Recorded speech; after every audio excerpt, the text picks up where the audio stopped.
All right, and we are back here on the GSMC Football Podcast. And for the second part of the show, we are now going to get into talking about the Chiefs and their 17-10 victory over the Chargers, as well as talking about Rashee Rice and him probably being out for the whole season with what is to believe to be a torn ACL. So we'll get into that.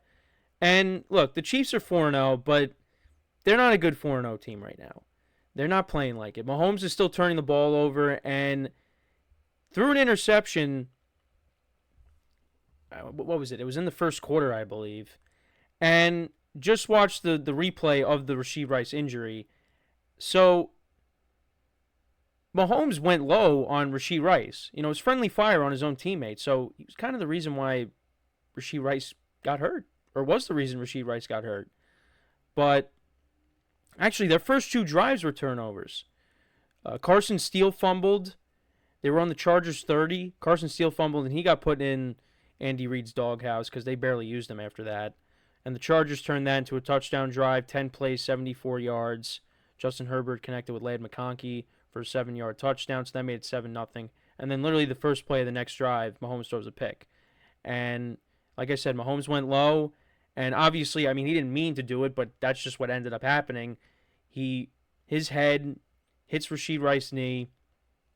They had to cart him off, and yeah, it's believed to be a torn ACL. And Rashee Rice got off to a great start this year, and they're already without Isaiah Pacheco. They had to bring in Kareem Hunt, who ran the football for about, I think, 64 yards. We'll take a look at it in a second, but you down Pacheco, now you're down your number one receiver, and you're already without Hollywood Brown, who's not even going to be playing, at least in the regular season, probably, or I shouldn't say probably, but could come back in the postseason, but suddenly this offense is looking thin at the skill positions. But anyways, so yeah.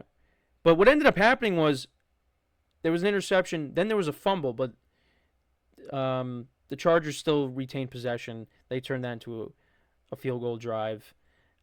Cameron Dicker from 50 yards out. So that made it 10-0. So Chargers capitalized on Chiefs' mistakes. Then the Chiefs punted again. Chargers punted a lot of punts in the first half. But then the Chiefs in the second quarter, one play, 54 yards. Mahomes connected with Xavier Worthy, 54-yard touchdown. There was a defensive pass interference. And look, this is what we were expecting going into the year, is the Chiefs getting back to those more explosive plays that we saw during the Tyreek Hill era. And we saw that yesterday. And now Xavier Worthy is going to have to play an even bigger role going forward with the injury to Rashee Rice. So then the Chargers punted, and then the Chiefs attempted a 65-yard field goal that, had the angle, but didn't have the distance, as Butker just missed a 65-yard field goal, which would have been his career high. So that was the score at the half. Chargers opened up the second half. Dicker missed a field goal. That was a 55-yarder. Then the Chiefs, they got a field goal, 10 plays, 37 yards, 5 minutes, 20 seconds of time of possession. And Harrison Butker kicks a 37-yard field goal, so that tied it.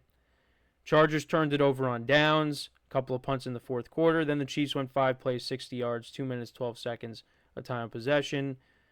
And Samaje Perine from 2 yards out scores a touchdown. And that was all the scoring there. Chargers punted, and then the Chiefs, they iced the game.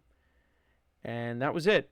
15-yard pass to Xavier Worthy on 3rd and 6 from the 8. And to take a look at the stats, Mahomes, 19 of 29, 245 yards, 1 touchdown, 1 interception. He's got 6 touchdowns to 5 picks through 4 games this season. He has not been great.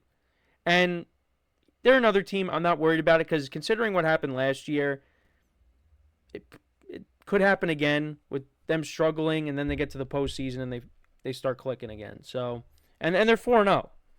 They're 4-0. But their leading rusher ended up being Kareem Hunt, 14 carries, 69 yards. Samaje Perine had 5 for 14 and a touchdown.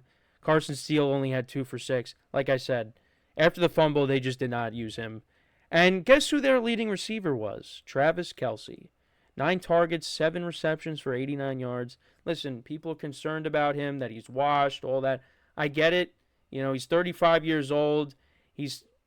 There is some decline, but let's not pretend like he's he's washed. He's not washed. He's still got some good football left. And you know what? Let's see what he looks like in the postseason, because he had a good postseason last year. And, now Kelsey's going to have to play an even bigger role with some of these guys being hurt now. Now with Rashee Rice going down. Xavier Worthy, 3 receptions for 73 yards and a touchdown. Noah Gray had 4 for 40. Justin Watson, another guy that's going to have to step up, 2 for 27. Sky Moore, he's going to have to step up. They brought back Juju Smith-Schuster. So, yeah, these guys are going to have to play bigger roles. Carson Steele had a fumble in this game, like I said. And then for the Chiefs defense, 2 sacks. Butker was 1 for 2 on field goals. And then for the Chargers, Justin Herbert, 16 of 27, 179 yards, 1 touchdown, no interceptions. Chargers only ran the ball for 55 yards. Ladd McConkey, 5 for 67 and a touchdown. Joshua Palmer, 3 for 36. J.K.Dobbins, 3 for 30. Will Dissly, 2 for 24. The Chargers defense had 3 sacks in the game. But yeah, very low-scoring game. But you know what? Anytime Mahomes and Herbert get together, for the most part, last year I know it was they lost to Mahomes by multiple scores, but it's usually a close game between these 2 quarterbacks. And it's usually high scoring. This game was not high scoring. But I got to say, Jim Harbaugh is doing a good job. And, they lost a low-scoring game to the Steelers last week. They lost a low-scoring game to the Chiefs here.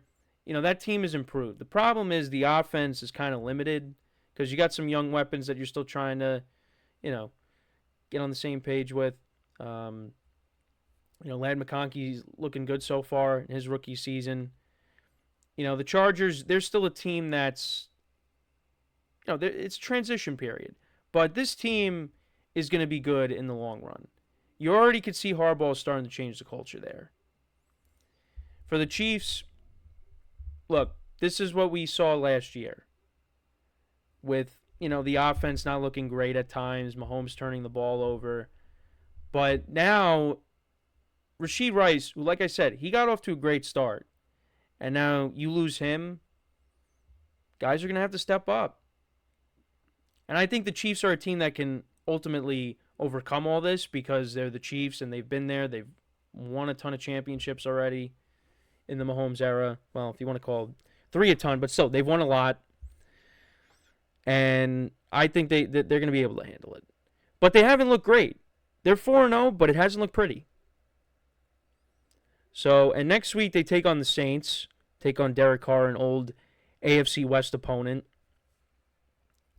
But they got some stuff they got to figure out. And I think going forward, Carson Steele was not great yesterday. So, they brought Kareem Hunt back. Kareem Hunt's going to get more opportunities now. Samaje Perine is going to continue to be that change of pace back. But Mahomes has got to work on not turning the ball over. Because, like I said, 6 touchdowns to 5 picks through 4 games is not good. So, like I said, I think they'll be fine. Travis Kelce had a good game yesterday. That's going to continue.